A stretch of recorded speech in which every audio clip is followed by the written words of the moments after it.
Catapulting Commissions family. What's up, team? Welcome back to this week's episode of Catapulting Commissions. I'm your host, Anthony Garcia.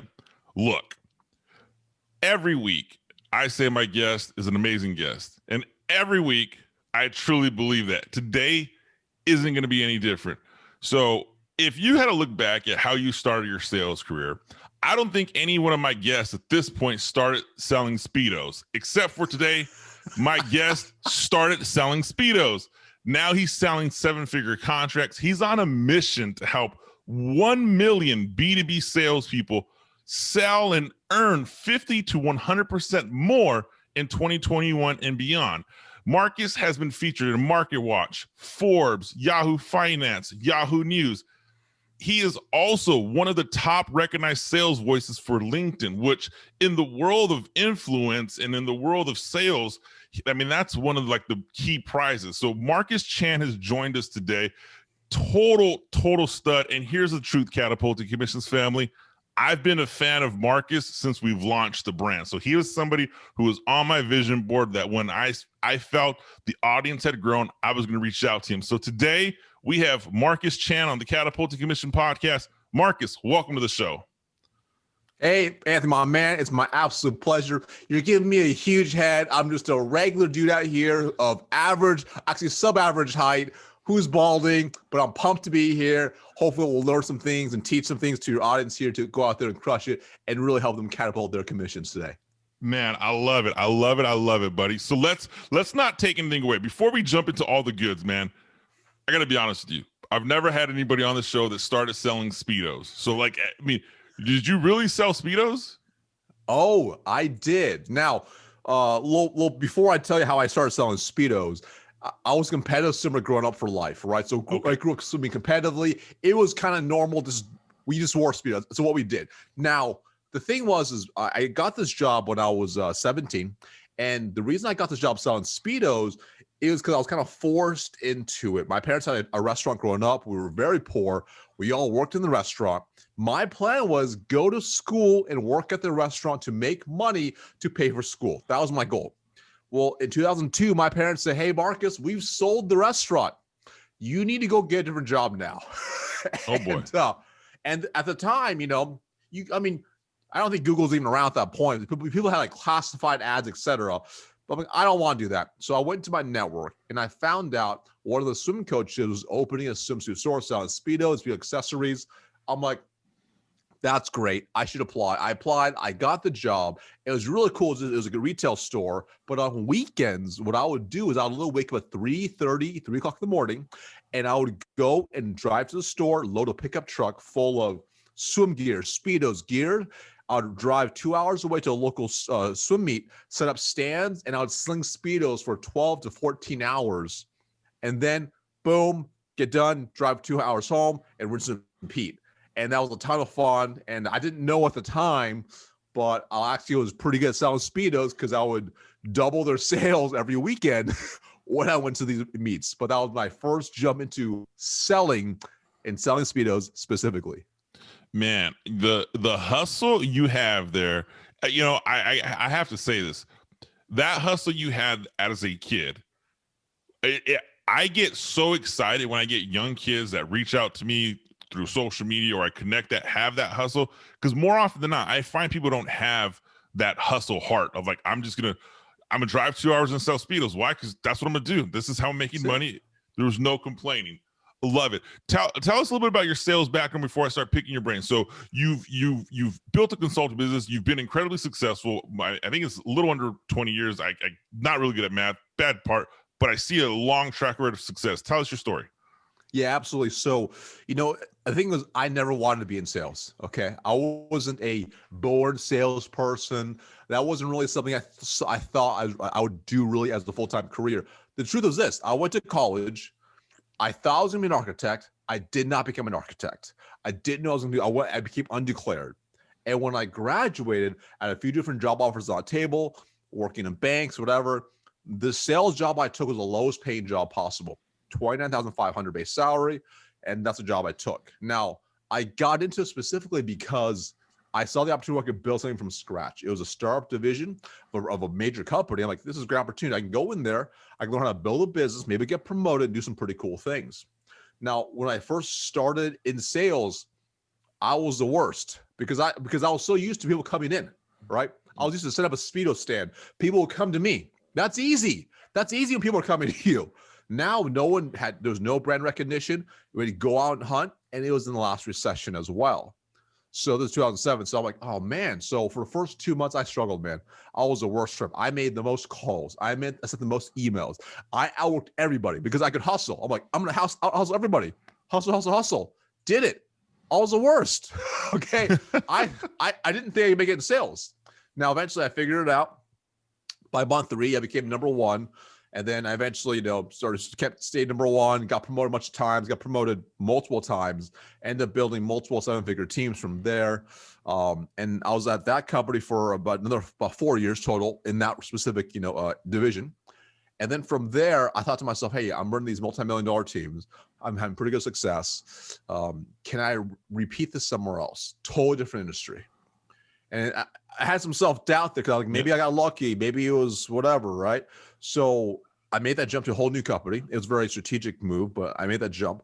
Took 2 steps backwards, okay? Back into an individual contributor role. Jumped in that role, started having some really good success. Within 9 months, this is also another Fortune 500 company. They made me the sales manager. I didn't realize at the time, though, when I joined, I was on the worst team in the region, in the worst region of the company. So it was the worst team in the whole company, which is pretty cool. Took over the worst team in the company. That was pretty cool. Turned that team around. We started winning awards. I ran that role for another 4 years. So I was at that point with the company 4.5 years. Became one of the youngest directors in the company at 4.5 years in. Took over a middle market, average market. I had like 80 reps. Grew to 110, took it to number 1. We started winning awards every single year. Boom, boom, boom, boom. A lot of fun. And I did that for another 4 more years. And at that point is when I decided, you know what? It's time for me to make that move to start my own business, which I had been building on the side for a few years before that. Then I made that move. And then I went and started my own business about 2 years ago, 18 months ago. And we've been off and run. It's been an absolute blast. I mean, honestly, there's ups, there's downs, there's challenges. But it's amazing because now I get to serve B2B sales professionals at a higher level and deeper to help them become the best version of themselves.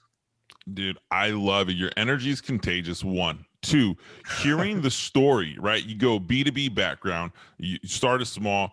I like how you said you took a step back, right? So I'm assuming you took a financial step back to be an individual contributor for possibly a bigger opportunity. Mm-hmm. And so you move forward, you built to climb the ranks, and you go out on your own.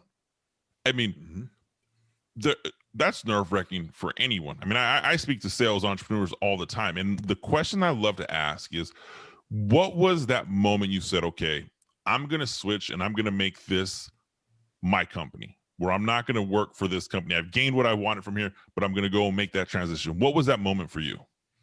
Yeah, so it took a while to get there, first off, because it wasn't like, all right, I'm having fun, it's awesome, right? You get to the point, especially if, like, for yourself, you're having success in your career, you're rocking and rolling, you don't really want to rock the boat, okay? Like, you're like, I got a good life, great income, great impact, great everything. You're like, I don't want to rock the boat. And I'll say the story really starts at about 2015, and it was really at that point. I didn't realize at that point really what I have achieved, because you show up every day, you buckle down, you get results, you get promoted, things are just happening, life's really, really good. And at that point, I remember people started reaching out to me and say, hey, Marcus, listen, how did you get promoted 10 times in 10 years, work for 2 major big companies? How did you do that? I'm like, oh, this is what I did. They're like, you should write a book. I was like, okay. So that's when I started learning about, writing ebooks, online monetization, online marketplaces, digital marketing. So I went and learned how to write some ebooks and how to do that. So I started doing that, started selling them. That's kind of cool. Like, I woke up first launch, nothing crazy. I woke up $9, my PayPal account. I'm like, oh, wow, that's amazing. Like, some strangers gave me $9. I was so confused because I was used to the direct selling model, right? Like, I prospect, I'm in front of them, we close them. That was what I'm used to. So this is weird to me. Some stranger paid me. But that was an aha. But I also knew, when you're a top performer, you're earning, high multiple six figures a year, you can't really leave that for $9 an ebook. Very So true. I'm like, what could I do? So I started researching and studying online marketing, digital marketing, what to do. And that's when I came across online courses. Now they're the total rage now, but back then they weren't as popular. So I'm like, okay, you know what? I could build an online course. I'm like, what could I write about? What can I create? And I got a lot of questions about B2B sales and people struggle. And even though my company had great training, there were still gaps. I'm like, what if I could build a program that would fill in the gaps that past Marcus I could have used when he was, 21, and it would fill everything in. So it took me 2 years to build this out. A little because I was still traveling. I was in a hotel room 100 nights a year, traveling nonstop. I had a big team. I had 110 employees at that point. I mean, we were doing 9 figures a year in revenue. So we're just crushing it. And I'm like, okay, you know what? Let me build this out. It took me 2 years. I built this digital course. All right. Everything I thought I needed. I did very soft at the beginning of 2019. I woke up, made $2,000 overnight. And that was a moment. It hit me. I'm like, oh, wow, I could scale this. Yeah. I can scale $1,000, $2,000. I can't scale $9, right? You have to drive tons of traffic at that point. So I'm like, okay, you know what? I can make this happen. Now, at that point, though, I still was a little bit, I had to plan some stuff out, right? Because, you got to time everything out. So I'm like, okay, you know what? If I was to make this move, how would that look? What would my offers need to be like? How do I need to be able to deliver it? How can I fulfill it? Do all these things? Okay. So I started really figuring out my strategy, but also I had to do some little bit of timing as well, because I also, I knew I was going to hit President's Club that year. I want my top elite trip. I wanted my trip. My comp plan was tied heavily to receiving a lot of equity and stock that I would receive, and I knew I'd get that in July. I wanted that because I earned it. Okay. Yep. I also, it also invests too. I also knew that we had our earnings call for a company in September. So to cash out, I want to wait till then because that's a higher stock price, so you get more money, right? So I wait for all those dominoes to fall. And then September 19, 2019, I turned in my 2 weeks and I was out and I started running my business. So that was the moment back in early January 2019. I made that decision, and then it finally happened 9 months after that. But it all started back in early 2015. The seed of the idea started to eventually start my own business. Dude, you motivate me and inspire me. But what I love there is you hear that you have a value, right? Somebody purchased something, and I know that feeling. That $9. So I know because when I first launched Catapulting Commissions, like on Amazon gives you this little royalty number, and I'm watching it grow. I'm like, holy crap, people are buying my book. And even to this day, now that I've sold a good amount of books, and I don't get the sticker shock, but every now and then, like I picked up a client randomly just on my website, Delaware, ordered my book and workbook, and I'm like, dude, that is so humbling. Like, it's just, I felt like, man, somebody wants to hear my stuff, so that I know where that goes, and you see how you scale it. So let's talk about this. Marcus, you have scaled your business, your brand, and honestly, you are one of the best people I have seen on LinkedIn. I've talked with people about social media on Catapulting Commissions before. I've never spent any time on the show. We're at this point, maybe 70, 80 episodes deep, where I've never really spoke with somebody about using LinkedIn as a preferred method for growing your business. Can you walk us through, just give us you're the LinkedIn top voices. You obviously are doing something right. Walk us through your experience. How are you using and leveraging LinkedIn to generate sales for your business? Yeah, so I'm gonna break this down very tactically for everyone, right? I think first off, detach from outcome. All right, detach from the outcomes of what you want with LinkedIn. That's important because sometimes people get a little caught up, like, oh, you know what? Like, I want to close the time, but yes, I'll tell you right now, the strategies I'm gonna tell you today, exactly what to do, just off because you want to have multiple sources of traffic. You don't want to just have one. But LinkedIn itself has maybe multiple six figures in revenue just off LinkedIn by itself. It's a very powerful if you do it right. Okay. And you can apply some of these strategies to other platforms as well. The same concepts can apply as well if you do it right. And remember this, me being able to, it may seem like a unicorn, like, oh, cool, I quit my job and suddenly October 2019, I'm making money already off LinkedIn. No. Remember, for 4 or 5 years, I was learning internet marketing and testing it on the platforms. So I was able to take some of those lessons to apply to LinkedIn. So walking out of the gates, I knew exactly what to do. Okay, so just be aware of that. So I'm not a unicorn. I'm not a genius. I've just failed on their platforms, and I've taken core timeless marketing strategies and applied to a new vehicle of LinkedIn. So now let's talk about how to actually do it. Now, maybe I can reframe your question. Maybe it's like, what would I do if I had to start over right now with LinkedIn? Is that a good question to start with? Dude, we'll start there. That's a great question. Love it. All right, cool. Because some people may go on LinkedIn right now like, hey, Marcus, you have a good amount of followings. This makes sense. Of course, you got this. Nah. When I started with LinkedIn at that time, October 2019, I had 3,000 followers. Nothing crazy. Not really little, but not really a lot either. Okay. So the first thing I did, number one, is I optimized my profile. Okay.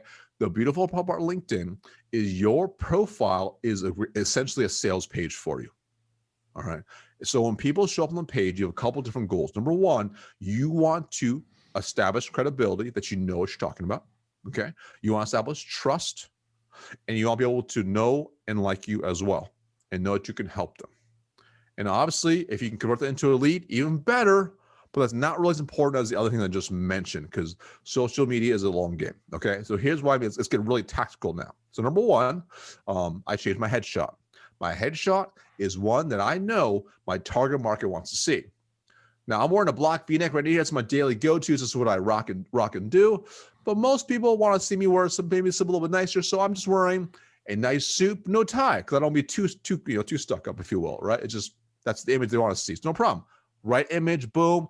Change it in Canva, make it pop. Add a blue ring, make it yellow. Boom. Now I stand out. Very important, and you'll find out why in a second. So number two, I changed my background. The banner. The banner is a clear, it's a platform to really showcase what you're all about. On there, I literally put on there like how I can help somebody.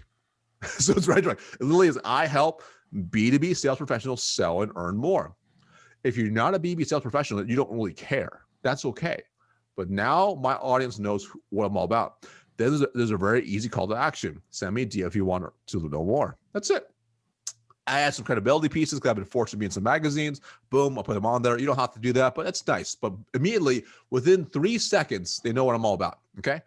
Then my tagline. So this is all what's called above the fold. The tagline is important. They know what I do, but also it stands out a little bit. So, I put in there like, I help, B2B sales pros, earn more, whatever, right? But in there, I put from selling Speedos to 7-figure contracts. People don't forget that. It's called a pattern interrupt. Boom. They see it. They stop like, what's this guy all about? This is weird. Exactly. And it worked. I got your attention. Okay. So now you want to keep reading. Okay. So now let's just say, for example, the rest of the page it's filled with from the about section to whatever. It's a story about me, my background, what I'm all about. People love stories, who I can help, who I can serve. There's links in there to, free resources, proof that I can help them, credibility, etc. The about section are things that I know they want to know about. So really think about this. Everything below the tagline are things that your target market will find of value. So for example, I know my target market. Sometimes there's a little bit of, an asterisk next to sales trainers and coaches. Oh, do they even do the job? Oh, let me just show you. Okay. So yeah. I show proof. Boom, boom, boom, boom, boom. Clear proof. I carried the bag. I did the job and taught others to do it as well. That's a very powerful way to gain credibility. Okay. And then the last piece on that page as well is my recommendations. I make sure I have good recommendations on there. So recommendations are like reviews for you or your business. So this way, if someone's thinking about, hey, you know what? Do I want to work with Anthony? Oh, cool. That's a cool Canva picture. That's cool. Maybe he made everything else. Oh, wow. He's got a lot of recommendations. That's pretty hard to fake. Now I know, like, and trust this person and know they can help me. So the page by itself is very powerful. It's very powerful by itself. If you want to get more complex, you can build in landing pages, opt-ins, etc., that can bring people in to take someone that's dead cold into a lead and nurture them. In which I have those as well. A little more complex, but you get you do some back and stuff, but you get that piece. So that's step number one: optimize your profile to be incredibly attractive to your target market. Let me pause for a second. Any questions on that before I dive into some other strategies? I mean, man, one, I feel like this is like I said, I feel like it's an intense one-on-one coaching session. Yeah. Love what you're going on there, optimizing the profile, having that set up. When someone's making these changes, are you having notify your whole network? Like, let's say you go today and you make a change to your headline or your tagline or something different. Do you notify your existing network of your new opportunity? Like I saw you just joined Forbes Council. Like, did your whole network get notified that you added that to your profile? No, I take that off. I mean, Okay. I don't need to, because I'm always testing stuff, right? Okay. So, Yep. I leave off notifications, because it's not, you don't really want, because you're going to be adding things, new links. Maybe you're a contributor now in a magazine or whatever. You don't want to be notified every single time. Like, Okay. really, it's just picture it's a place where it's like a mini website. It's a mini website that can kind of showcase what you're all about and help gain trust and credibility and hopefully convert some people into lead opportunities, right? And the reason why the profile is the number one thing you want to do first is when you start putting out content or you add connections or you comment, the first thing they do is check out your profile. So if you're taking care of step one already, you already have the game, right? So you made sure the house looks freaking good before the guests come over. Okay, so get the house in order, make sure it looks super good, clean it all up. It's really a one-time investment of a couple hours. And again, a little tip here, when you're writing the text in there, again, what does your audience want to know about and hear about? And are you writing in a very simple language? Okay. The simpler the language, the more they're going to read. And the more content they consume, the more they're going to like you. So this is actually why majority of my stuff is written at a 3rd grade level. Very intentional. 3rd grade level converts at a higher level than the 5th grade, 7th grade, 10th grade. And the reason because people's brains like the path of least resistance. Okay. And we talk about writing copy and content that converts into leads, you need to keep it as simple as possible. So for example, a very simple tool is you go to hemingwayapp.com, completely free, hemingwayapp.com. If you say in your about section, you write about yourself, take that and paste it in there. Now it's not gonna be perfect every time, right? So it's okay if it's 5th grade, but just if you have a goal of 3rd grade, it's fine. Paste it in there. It'll tell you in there what sentences are complex, hard to read, if the grammar's off. It'll tell you what grade level you're actually writing at as well. So really? You can fix it around spot, right? Fix it on spot to make it simpler. Because somebody's taking like maybe a long sentence and making it into 2 sentences or 3 sentences. All right. So it can just helps you format that.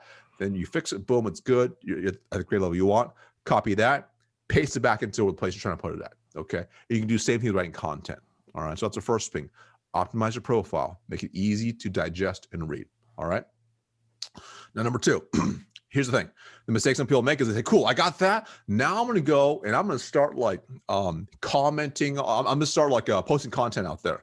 You can for sure, 100%. So the thing is, remember this, when you post content, you have to ask yourself, does the audience you currently have, is it the right audience you're targeting? Because if you're just posting content out there, if your audience is, maybe you used to sell to doctors before, I'm just making something up. And so everything's all doctors in your audience, and you're putting out content, maybe you're selling to, lawyers now, I'm speaking, whatever, lawyers now, it doesn't make your content won't make any sense. It won't resonate.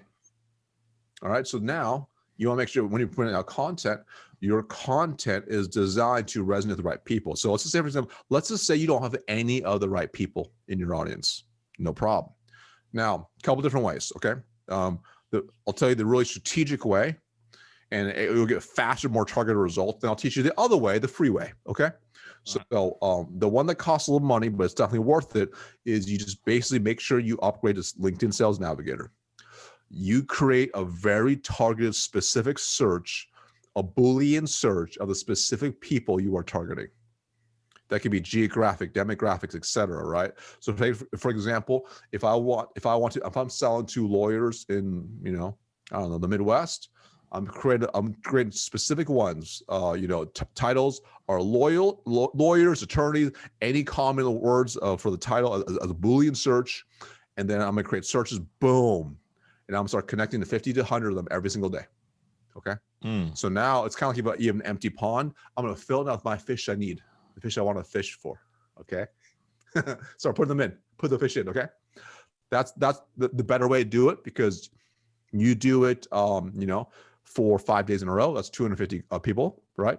And I would do no message. Don't leave the message blank. I was literally going to ask you that. Why? That's a good question. You have a high conversion. Now, here's the exception, okay? So your goal is to get them to make as many as possible to accept it.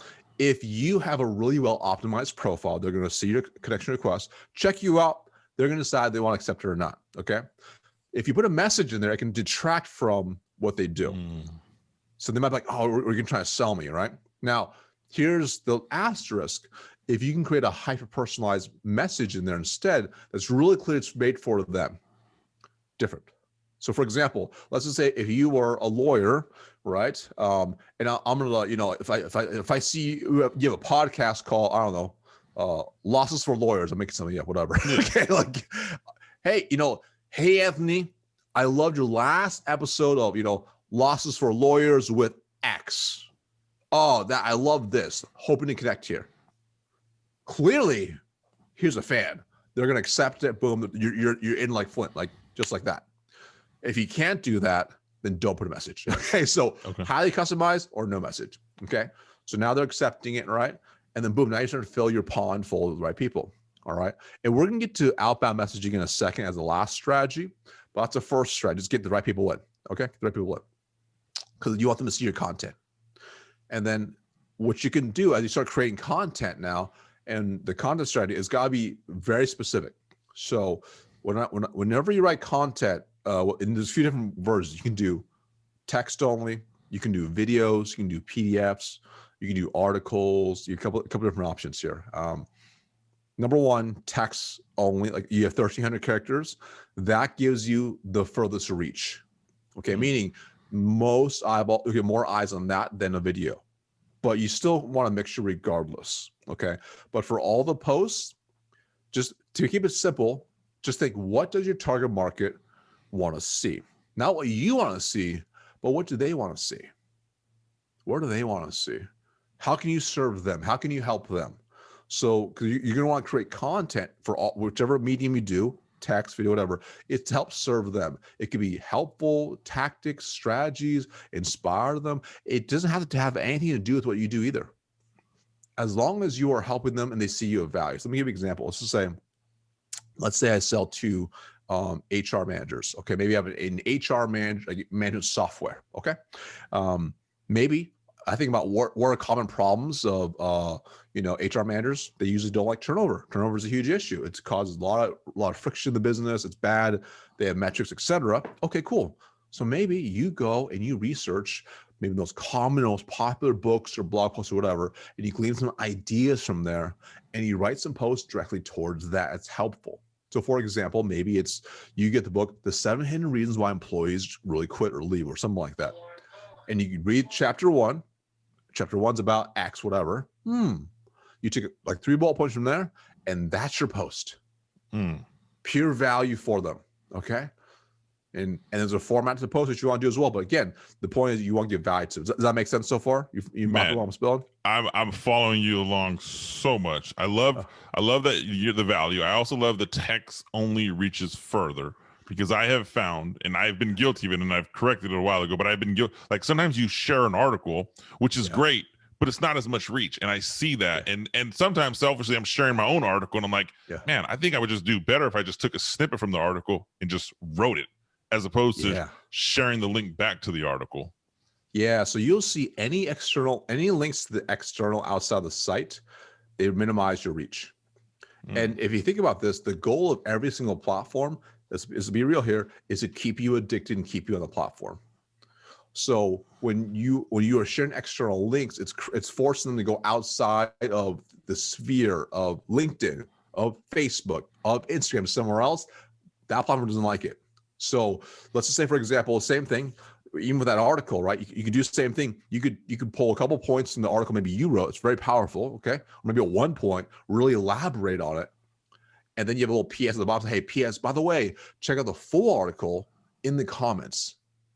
Okay. That way they can still get access to it and go there from there, right? So it's very intentional, right? So, but even the structuring, there's a pattern here. So, success leaves clues. How you write posts is very important as well. So writing posts, it's got to be like, majority of people are reading on their mobile, right, on their cell phone. So the posts you write, the content you create has to be very easy to digest on a phone. So that's why, for example, like you'll see the text is very simple. It's spaced out, but there's a format. Like typically the format I follow for the structure of the overall core is a hook, a story or value, and then a call to action. Hook, story, or value, call to action. That's my form of every single post I write. Now you'll notice, if you pay attention, you'll notice now. So the hook has to capture their attention. If it's a text-only post, the first 3 lines are all they see before they hit see more. So your first 3 lines has to hook them in. So if it's not good, they won't look. So again, hook them in first 3, then they'll click see more. They read the rest. They see value. They see the story. They're inspired. The call to actions do whatever. Then they do the call to action. I love that. It's I love the hook part. I love grabbing it. And you have a framework that you're introducing. So it's and one of the things you said, and it's as you're saying it, I'm like kicking myself in my head. You're building your client avatar, for lack of better words, for your LinkedIn profile. That's it. Because we do it for sales, and I mean, I have clients who listen to the show like, Anthony, that's all we spend so much time talking about who's my client avatar, and I've never even thought of putting 2 together as who's my client avatar on LinkedIn. So I love that part. Yeah, exactly right. And go really deep, right? And I'm sure you talked about this before, but for all listeners, as a quick refresher, it's more than just demographics. It's more than just say, hey, listen, I am targeting, females between ages 25 or 34 who live in Delaware and just had a kid. That's not enough. Okay. Go deep into psychographics. Okay. What does that target market, that avatar, that perfect audience person, the one you are looking at, their ICP, ideal customer profile, what do they want, need, and desire? Okay. What keeps them up at night? And what you want to think about is what you want to know is whatever you know, if you were to say, if it should pass the whisper test. And here's what I mean by that.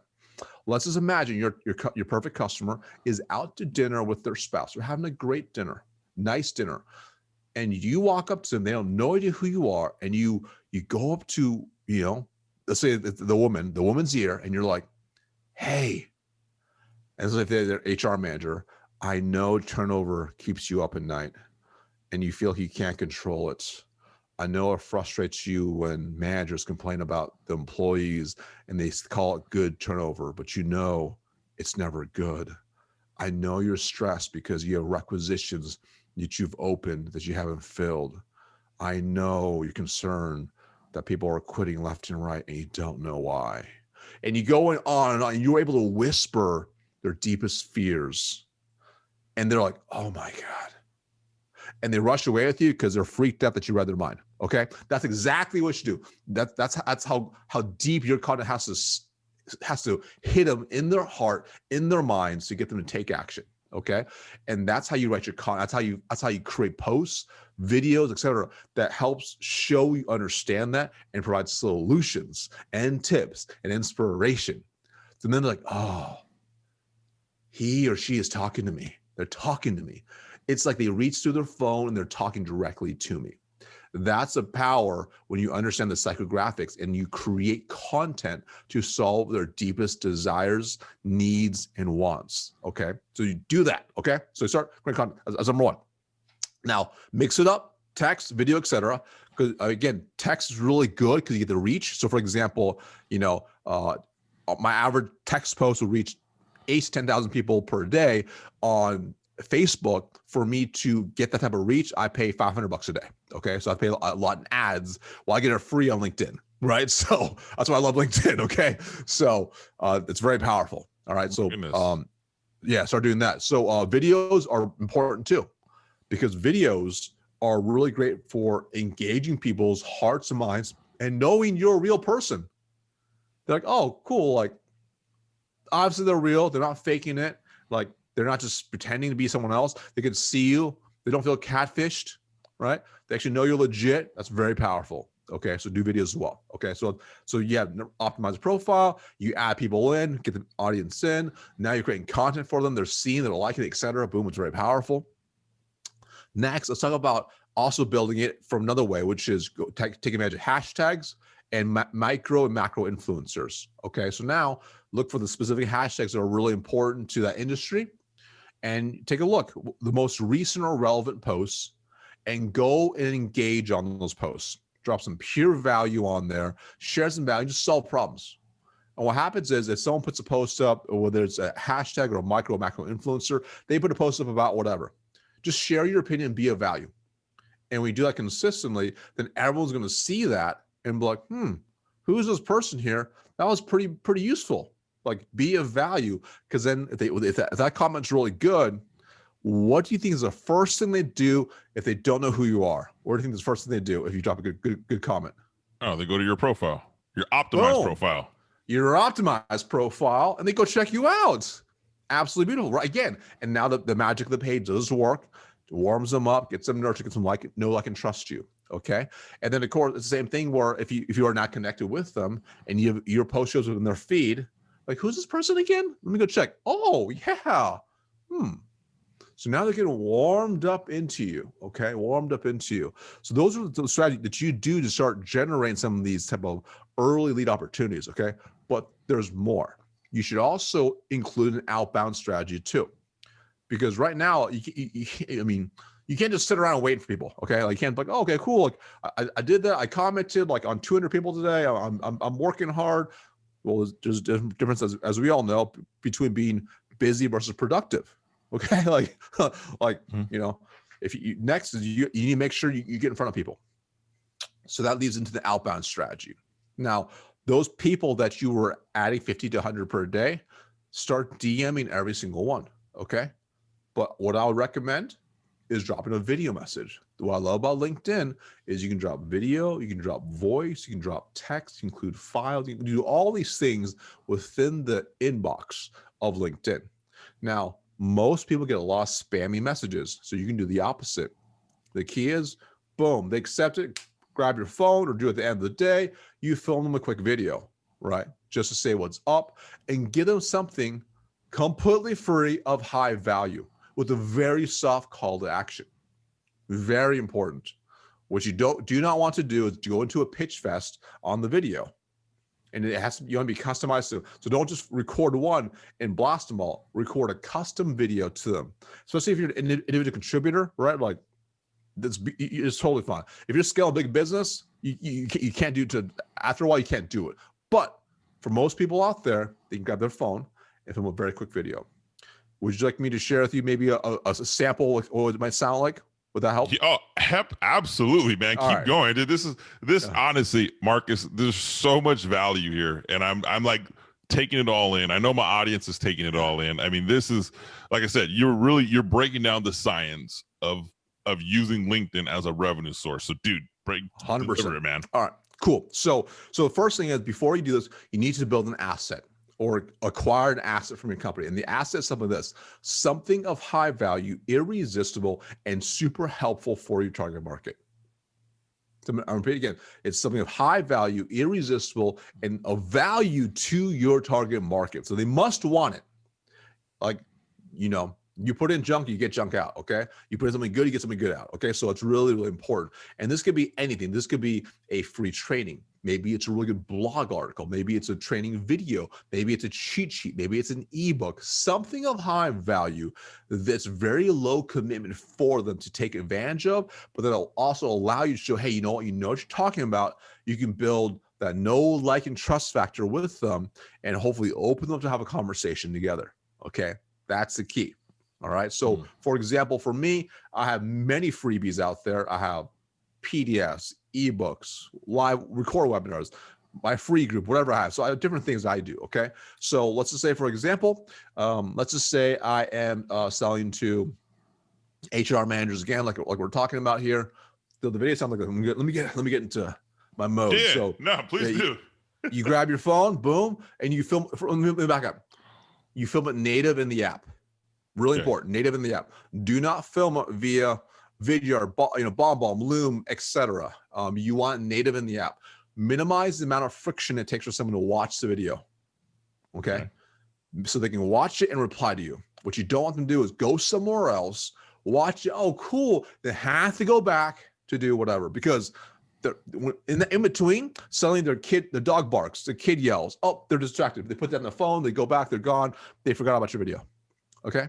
And also because of the way it works on like iPhones, it opens a weird like a link they can't get back to anyways. Okay. So what you want to do, you film the video. It sounds something like, hey, Anthony. Hey, Marcus Shan here with ABC Software. Hey, I want to send you a quick note to say thank you so much for connecting with me. Means a lot to me. My big goal is to give massive value for HR managers. I actually put together an awesome free 3-step PDF guide to reduce turnover. You can apply literally overnight. So check it out below. I hope you enjoy. Super happy to connect. Take care. See ya. That's it. Okay. 20 seconds, super low, easy call to action. I honestly have a better idea what your guide is. I didn't know. I just made something up. So then go from there. Boom. Then here's a ninja trick, because sometimes they watch that video and they're like, or they can't watch it because they're somewhere else. They're like, I don't know, with their kids or whatever, in the meetings, they can't push play. So they see that notification, they look at it, like, I'll watch this later, and they forget. And they never get to hear your message. They don't know it's legit. They don't know what's going on. So instead, or what you do on top of that, below that, basically write very similar text to what you just said, but type it out. Okay. Same thing, but in shorter form, very easy to read. So it might be like, hey, Anthony, like I mentioned in my above video, super happy to connect. Hope, my goal is to give you some great value for HR managers. Check out this free guide. Enjoy. Have a great day. That's it. So now if they are in a loud area, they can read it. Oh, that's cool. Nice. All right. Check it out later. You're memorable. You stand out. They saw the video. Very powerful. All right. And you do that every single time, you will get a high response rate, high engagement. And obviously the goal is then you have a conversation. You can nurture them a little bit in the DM to get into a book call. It can lead to a discovery, a close, etc. All tied together. And again, remember this. They watch that video. They're like, not sure. They check out your profile. Boom, you're optimized, baby. Again, it warms them up again. It's all tied together. My goodness. I mean, Catapulting Commissions family, dude. That is prospecting 101 on LinkedIn. I mean, holy wow. I mean, you literally have a system in place that is duplicatable, that is scalable. And I mean, as you start to grow, right? I don't imagine, Marcus, at this point, I don't want to assume, so let me correct myself. Are you still actively reaching out to 50, 100 people every day? Or is it a little bit more the other way around now?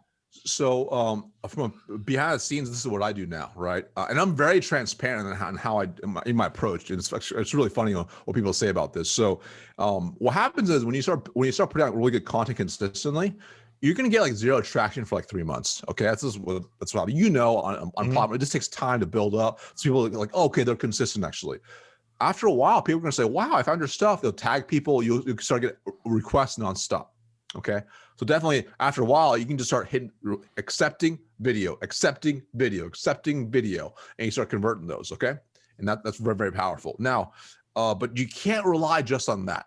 Like a smart sales professional business owner does not rely on inbound only, because market changes, algorithm changes, things change, and you cannot depend on that. So you have to do outbound as well. So for me, I have a VA in which I built her a specific Boolean search. So every day she goes and adds 50 plus people of my target market into my connection requests. And she sends them a DM as well. That's basically, it's a copy and paste template, but there's enough personalization that I teach her how to do so they feel it's more personalized. But I also make it really clear, it's not from me, it's from my VA. So they say, hey, Anthony, full transparency, this is Joyce, Marcus's VA. Our big goal is to give impact to people who are in B2B sales. Like we actually put together a free training to help you do X, Y, and Z. Would you be open to checking it out? If not, no worries. Have a great day. Boom. So it's super soft. There's no hard pitch. They see it. Oh, cool. Some people don't like it. I get that. But when you scale, It's what happens. You can't personalize on the same level. Now, what happens? They receive it, and most people are like, "Oh yeah, sounds good." We have typically a 30-40% response rate wanting the free training, right? Also with an optimized profile, that helps too. Now that's very so we're still doing it consistently. That's really important, really important. You want to keep that outbound engine always rocking. Now here's the thing as well. A LinkedIn strategy is good, but you also need, this is a mistake I see many people make. They're like, okay, cool, that's it. I'm going all on LinkedIn. Yeah, for sure. But I have backend systems put in place where they get nurtured as well. All right. There's backend stuff as well. They get nurtured in terms of, they grab my free training. They're entered into my email sequence, and I give them free value. So now they're in my system. They're in my world now. So I provide them as many ways to hit them. LinkedIn. Now they're in my email world. And in my email world, eventually they can go into my other assets. I had to help give more value. My free Facebook community, maybe it's Instagram, whatever it's going to be. But now they start getting hit into different areas. Now I'm super strategic as well. Some of those pages I have what's called a pixel on there. So now Facebook knows they're on there, right? And they're getting hit with different ads I'm putting out there. All free stuff. Boom, value. So now they're like, what world am I in? I just see Marcus everywhere, right? But it's all intentional. It's all designed to help give them value and nurture them. And do some people not like him? That's going to happen. That's simply going to happen. But when your goal is impact millions of people, you're going to have some haters. That's life. Yeah. Oh, I say this as somebody I was terrified of coming out into social media, and I've been actively involved almost a little under 2 years now. And I remember the very first time I started getting posts of like, dude, you're full of crap. Dude, your book sucks. Yeah. So you're just like, all right, you know what? I laughed and I chuckled. I took some screenshots. I'm like, well, today is the day that my message reached somebody who didn't know me. High five. I was jazzed. I was like, someone who doesn't know me saw my message, saw it enough to say that, hey, you're a piece of crap, whatever. Love it. Because now the message is getting wider. So that's right. Dude, I love the strategic approach you're taking here. So everything funnels into, Marcus, just value. I mean, I literally feel like I feel dumb for not knowing this. And I'm sure if I feel this way, someone else does, because we're salespeople. So we're so used to delivering value to our prospects, delivering value on our next sales call. Come in for this meeting. What's the value I'm sharing? And some way, shape, form, or another, we get into social media sometimes and we forget. We just hey, and I mean, you addressed it, because what you just stated here separates you from some of the DMs that I get in my LinkedIn profile today. Because I get hard pitched daily for, can I do this for you? Can I do this for you? And then, people, I mean, they know Catapulting Commissions is a brand. They know I have a podcast. They know I have video graphics. I mean, but it's always, I'm trying to sell you this. Or the other happens, and every salesperson knows this. When you are a salesperson of any clout, someone always thinks you want to sell their product, their service, their widget, their industry. So I'm always getting hard closed. Very few people actually go on the approach of what you just shared. So I love that, man. And I'm definitely going to make some changes in my own brand based off this conversation. Yeah. No, I appreciate that. Right. And here's the thing, a lot of these things, I simply made the mistakes early on. That's what it was. I made the mistakes. I didn't realize. I invested into people that could teach me better marketing strategy. Because here's what I believe. I think, especially for salespeople like you and me, we grew up in the world of direct selling. Okay, the phone work, the email, or sort of like we're good. Put it in front of us, like physically in front of a prospect. Oh, nailed it. We're going to do a great job. But some of the others are kind of the top of the funnel marketing work. It's just a little bit different. Conceptually, it makes sense until you start doing it, and you just don't realize. And so I made the mistakes. I've tested. I'm still testing and tweaking. Like, I'll put bad posts out there. I'll make a tweak that doesn't do well. I'll create a landing page that no one likes. Right. So that's still very normal. At the end of the day, it's taking some of these core timeless strategies and just being different. Like, if you think about it, it's kind of like the saying goes, when everyone goes left, go right. Don't follow take the path that's least walked, or whatever that saying is. That's kind of the same thing with the video messaging. it is hard. It takes more time. You can't scale it, but you do get better results and you get deeper connections. You get deeper whatever. Like, for example, people book calls with me daily, right? But they have to go through a qualification process. But when they book a call with me, pretty much for the most part, if they have an iPhone, they're getting an iMessage from me with a video. So they're like, oh, wow, this is a real person. Like, I watched your Facebook video. I didn't know you were like real. I thought it was so entertaining. They see that video from me on their phone. They're like, oh, wow. This dude on the internet just sent me a video message custom to me. That's very powerful, right? And they have an Android, it doesn't come through as clear. I have to do it via video, but same concept. They're like, oh wow, it stands out again.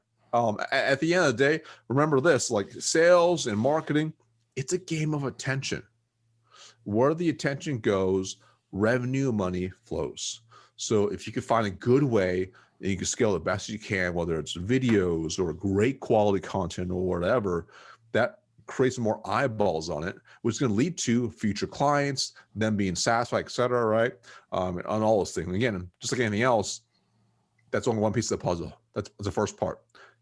On the back end, of course, make sure fulfillment is absolutely nails too. You got to make sure you deliver too.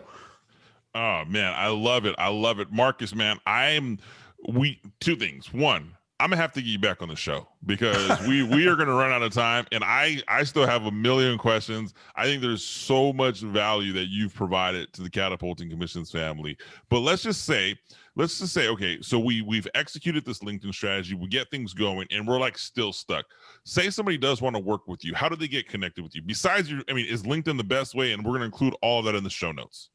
Yeah, LinkedIn's a great place to go. If you head over to sixfiguresalesacademy.com/cash. That's sixfiguresalesacademy.com/cash. CASH. Head over there. Right on there, you'll see there's a killer robust training as well. It's ungated. You can check it out. You can also hit a button up there. It'll tell you exactly how to get a hold of me as well. You can put time on my calendar. I can help you out there as well. And regardless of how you spell it, it'll redirect because I own both domains, whether it's the number 6 or regular 6. Good for you. All right, man. Well, Catapulting Commissions family, I got to be honest with you guys. I have had numerous guests on the show, and I'm very rarely left speechless at the end. And Marcus, you did that. Today it was such a dynamic interview. Can I get you to come back on the show down the road? I can't believe you're closing me on the podcast for part 2. Of course. That's peer pressure. It's not even peer pressure. I'm pumped. I cannot wait. We'll definitely dive in probably more than just LinkedIn, right? But for sure, I would be my absolute honor and pleasure to come back for part 2. All right, man. We are going to bring you back. Catapulting Commissions family, do me a favor, guys. Go get connected with Marcus. Go get connected with Six Figure Sales. Go get connected with him on LinkedIn. Like, comment, subscribe. If you didn't take notes during this episode, rewind, replay, take notes. And do this as a personal favor for all of us sales professionals. Make your LinkedIn strategy stand out. Do not just fire the message with the product and why I need it. Like, take that time, and Marcus really does walk you through how to create an optimized profile, how to sell on LinkedIn. And you heard the man say it. He has scaled multiple 6-figure income opportunities off of LinkedIn. So we know it can be done. Catapulting Commissions family, thanks for joining me. Subscribe, like, comment. I will see you next Wednesday.